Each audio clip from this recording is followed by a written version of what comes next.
ഇറാനിയൻസിന് ഇത്രമാത്രം ധാർഷ്ട്യമുണ്ടായിരുന്നു. Persian Gulf straight authority എന്ന് പറയുന്ന ഒരു സംഘടന പോലും ഇപ്പോൾ അവർ രൂപീകരിച്ചു. അതെന്താണ്?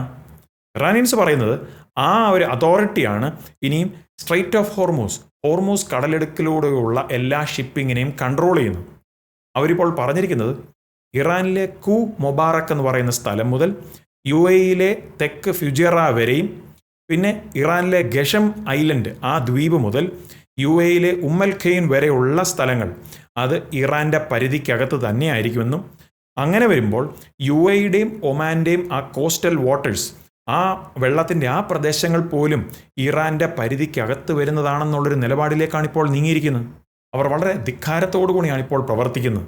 അതുകൊണ്ട് തന്നെ നല്ല ഒരു സ്ട്രൈക്ക് അവരുടെ മേൽ വന്നെങ്കിൽ മാത്രമേ അവർ നെഗോഷിയേറ്റിംഗ് ടേബിൾ ചർച്ച ചെയ്യുന്ന ആ റൂമിലേക്ക് വരികയും പിന്നെ മിഡിൽ ഈസ്റ്റിനെ തന്നെ ഭീഷണിപ്പെടുത്തുന്ന പല കാര്യങ്ങളിൽ നിന്നും അവർ പിന്മാറുകയും ചില കാര്യങ്ങളോട് അവർ സമ്മതിക്കുകയും അങ്ങനെ ലോകത്തിന് തന്നെ ആ പ്രദേശത്തെ നമ്മൾ നോക്കുകയാണെങ്കിൽ ഒരു സമാധാന സാഹചര്യം വരികയുള്ളൂ. കാണുക, അമേരിക്കയും ഇറാനും തമ്മിൽ വീണ്ടും യുദ്ധം ആരംഭിക്കുകയാണോ എന്ന സന്ദേശം നമ്മുടെ ചാനലിൽ. അത് കാണുവാൻ താഴെ കാണുന്ന ആ പ്ലേ ബട്ടൺ ക്ലിക്ക് ചെയ്യുക.